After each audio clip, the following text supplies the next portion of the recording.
Thank you, Georgina, for those important lessons from the UK experience.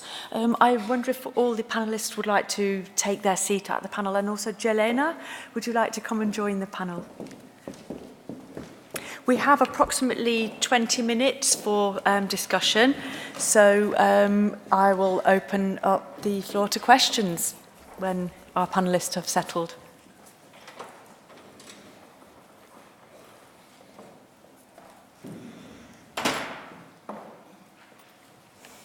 Carol, would you like to come and join? Come on. You gave a great presentation. I think you should come and take the responses.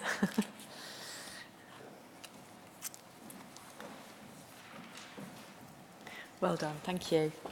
Okay, so are there any questions? Andrew. Hi, thanks all for really great presentations. This is more of a comment for Georgina, but I hope she might have something to say. And I noticed that Blanard is not here, so I can say whatever I want about the Takeover Directive now. Marcus and Partners wrote a really interesting, very long and well thought out report on the Takeover Directive, which then went to the Commission, which then wrote its review, which was what you were referring to. The Marcus and Partners report is brilliant if you're not a neoliberal person, because it contains formal acknowledgement of all the arguments that we as critics of the Takeover Directive make. And the one that I want to just tell you about really is the community control gap that they identified. And they said that when companies are acquired by hostile takeover by other companies from a long distance, those companies are much less caring of what actually happens in the jurisdiction where the company operates, much more likely to be environmental damage. They said we can't quantify this problem here, and it may be that takeovers are desirable, but the issue remains significant and requires further exploration. Now, the Commission, in reviewing the Takeover Directive, how much do you think it considered this argument? Or do you think it ignored it altogether? That's my question of everybody here. And Georgina can probably give the answer. Thanks.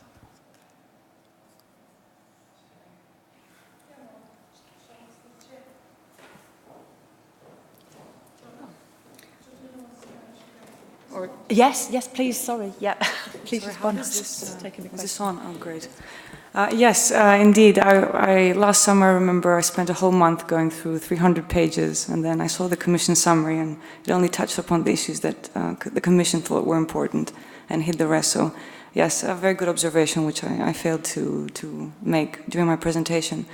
Coming back to the question, yes, I don't think the Commission addressed this, and also I was disappointed with the report, the external study as such, because it did use information from different other countries as a good model, but then it was quite ambiguous as to what exactly should be changed or incorporated in the directive as such. So I think I was referring more to the fact that there were no concrete proposals for reform, but suggestions as to what is different.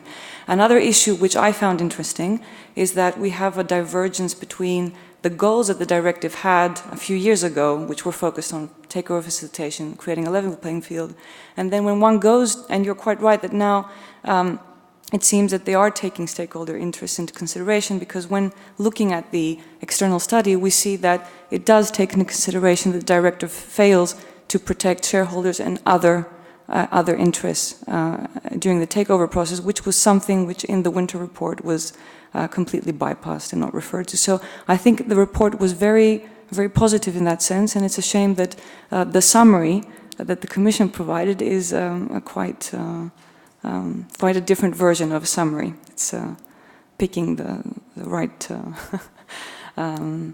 sections. But yes, the report is more elaborate, and hopefully that's why I think it's important to make concrete proposals for reform, because based on that study, we can therefore use it to support claims that we couldn't make a few years ago. Thank you. Thank you. Beate, I think you were next.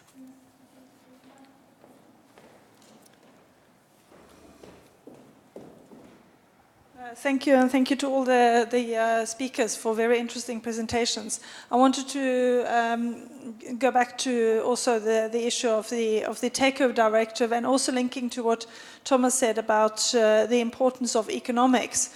I think many of us will agree that economic theory and law in economics is important. It's the way that it's used and which theories and which postulates deriving from theories that legislation is based on. And the Takeover Directive is a very good example there. We see that from the Winter Report, that base their report and their compromise solution that led to the adoption of the directive on this idea of a market for corporate control being the fix for that would give us more efficient and competitive European businesses. And in spite of the fact that there was a report commissioned by the European Parliament that showed some of the problems with this idea. So I agree that the Marcus report is really good in that respect, and it's a shame that it hasn't been followed up more by the Commission. And I also wanted to comment on what Georgina said about the definition of the interest of the company that the board is meant to promote, because it's very interesting that the Takeover Directive actually refers to a company interest concept which hasn't been possible to agree on in an EU context. But the Takeover Directive does that, and the 2006 revision of the second Companies Directive does that, and now it's time that the Commission then turns to the company law scholars in Europe and ask, can you actually help us fill this concept with some kind of meaning, instead of that just being filled with a shareholder primacy drive. And I know we've discussed this before, Georgina, and I think you probably have some more comments on that, how that could be changed, because it's very important that when we're talking about company law and reporting and the investors, that we don't forget these very strong drivers through the takeover regulation that is driving the short-termism. Yeah. Would the panel like to comment? Yes, Tomasz. Does it work? Oh yeah, it works. It's a good point also on the field of Polish law. I mean, there were about 10 hostile takeovers which I researched during the last 6 years. I mean, there were 125 takeovers, of which 10 were hostile, and they all allow some space for stakeholder value when analyzing the company's interest. I mean, when according to the directive and the Polish capital market law, when the board makes its opinion about the takeover, when there's a hostile takeover, they criticize all aspects, but speaking about company interest, they usually point out the employment and point out the stakeholders, and not only the shareholder value. So the shareholder value, the price, is just one aspect of this opinion, and other aspects are even more emphasized in all. As I said, a bit less than 10 examples of hostile takeovers. Celia. I'll just also say the United States law on takeovers is radically different than what the Takeover Directive stipulates. And Professor Mellon mentioned yesterday constituency statutes, which actually came into place in the 1980s as a way to give directors a way to fend off hostile takeovers, and specifically do allow taking into account some of the longer term interests. Arguably under our law, you don't even need the constituency statutes any longer to take those into effect. So maybe there's some room for comparative analysis there. Thank you. The gentleman with the yellow tie. Who are you?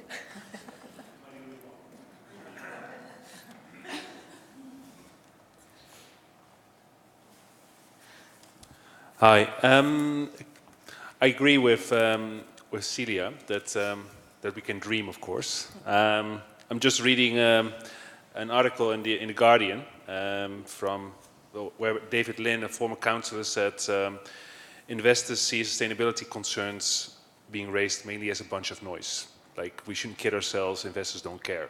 Or at least most mainstream investors don't care. So it indeed comes back to the issue of materiality, and I agree with Charlotte that From a legal perspective, I think it's important for all of you, and I would like to hear the perspective, of course, of the panelists, that it's important to define how and when environmental and social issues are material for companies and therefore for investors, and through that make it a requirement, not a voluntary opportunity, but a requirement for companies to do that. So that's one issue I would like the panel to respond on. And then second question for Tomasz, on CSR and sustainability indices. I mean, a lot of indices have been set up. I work for UNEP Finance Initiative, and we're involved in an initiative called the Sustainable Stock Exchanges, where sustainable stock exchanges are set up next to mainstream stock exchanges, or sometimes even by them themselves. However, the amount of money being traded on those stock exchanges is close to zero. So how do you address the gap between us trying to address sustainability from a niche perspective and trying to mainstream it? Okay, so the two questions there. One relating to the potential for a requirement for ESG information in a way to pursue a genuine responsibility. And then questions particularly directed at you, Tomasz, about the stock exchanges information. So, Celia. Just to speak to the materiality point, I mean, legal regimes have forever grappled with what is material or is not material in the varying ways we could define it. So I won't presume to have an answer for that particular question. However, one way we might get around it is to take materiality out of the equation and simply require reporting of any numerical matrix you can come up with. The content of the reporting is something I think we need to think very carefully about, but if we want to avoid the problem that companies can always make materiality arguments, you could simply eliminate it, which we have seen in some of the reporting requirements recently enacted in the United States. They've just eliminated that entirely. Yeah. Anybody else on the panel? Yes, Jelena.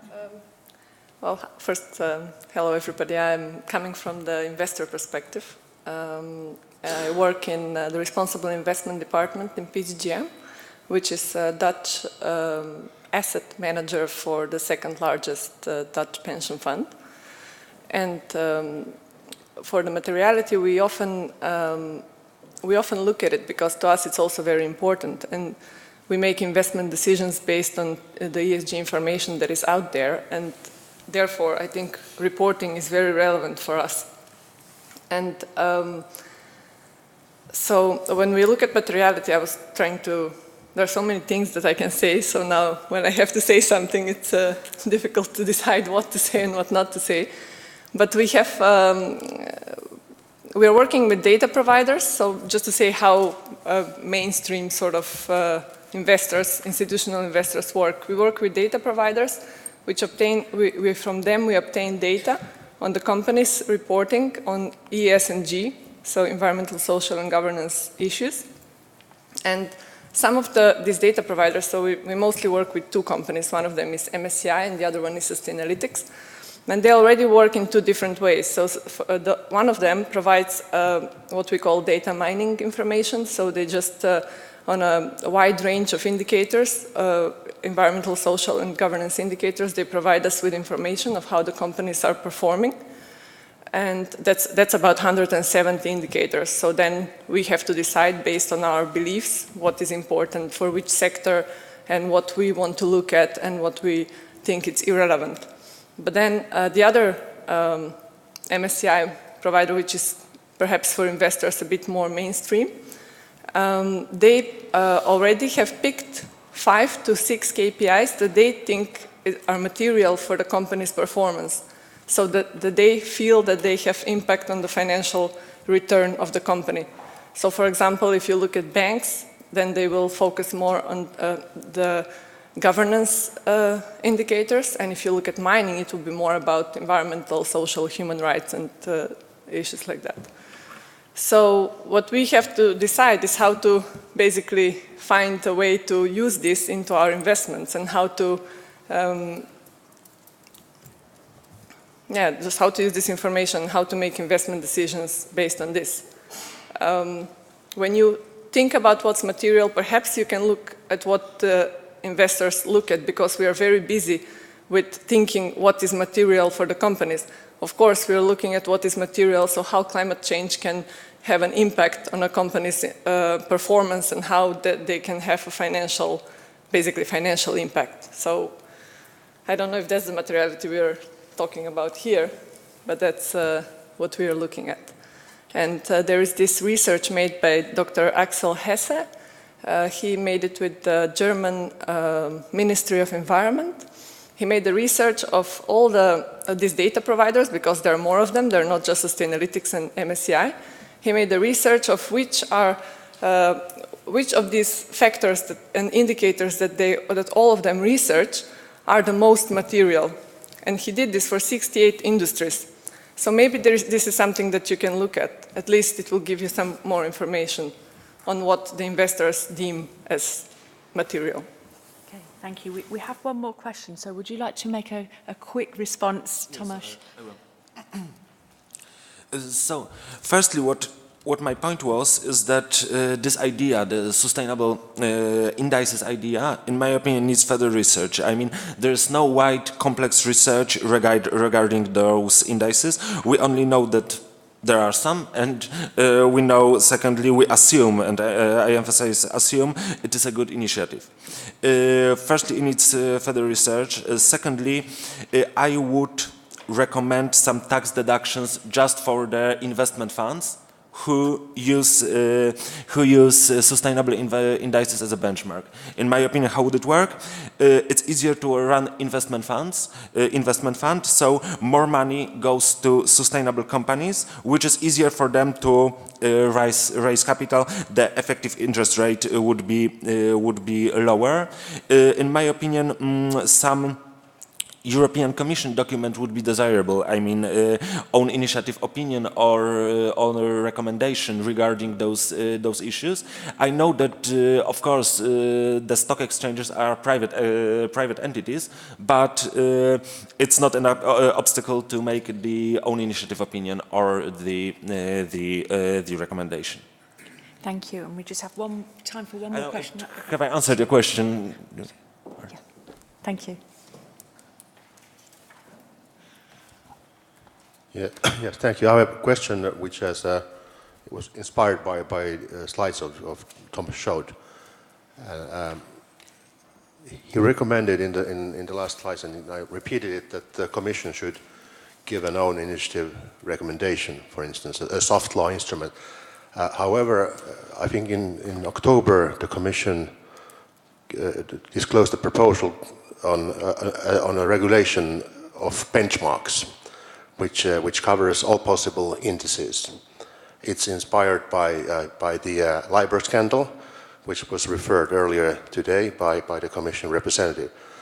So a direct question to Thomas, and then later to the Commission representative. Do you believe that, or do you think that these sustainable indices should be excluded from this benchmark regulation? That could be an idea because it's quite a heavy instrument. And then the second question to the Commission representative, that is it feasible that within the Commission, which is often blamed to be a silo organization, that there would be a horizontal sustainability test of all possible proposals, something like, which is an impact assessment board, which is used, that it would be part of that assessment? Thanks. Okay, if you could keep your response brief, because lunch awaits us. Thank you. To be frank, we could discuss it later, but I have no strong idea about whether it should be included or not in what you said. My point was is that we should firstly raise awareness of those indices and make it more common. And as I said, I'm not sure. I don't have any strong opinion, so I can't answer your question. But still, as I said, my first point was to raise awareness about indices, because as the studies show, not many investors pay attention to those indices, and they don't know how they are constructed and how really they do work. So this is the main problem: not constructing the index, but raising awareness. Okay, and Robin.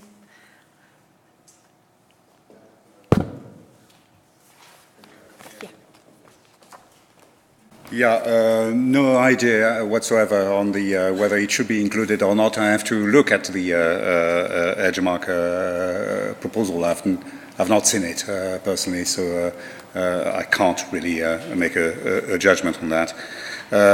As regards the sustainability tests and the impact assessment board, I have the privilege of being one of the members of the Impact Assessment Board, and probably the longest standing in that body. At the origin, sustainability was embodied in the integrated impact assessment principles and guidelines. So I don't see how these separate tests could be organized, and when looking at the trade-offs that sustainability entails between different parts, the different pillars of sustainability, this is really a very delicate matter. We try to do our best with the current guidelines, but I don't see how these guidelines could be radically changed in order to promote better sustainability. The guidelines are there. It's the way they are implemented which matters. Thank you. So that just leaves us with room for final brief comments from our panellists, if you have any. No? Okay, well, thank you for a very interesting discussion, a wonderful session, and we'll be carrying on with this topic in the next session after lunch. Thank you very much.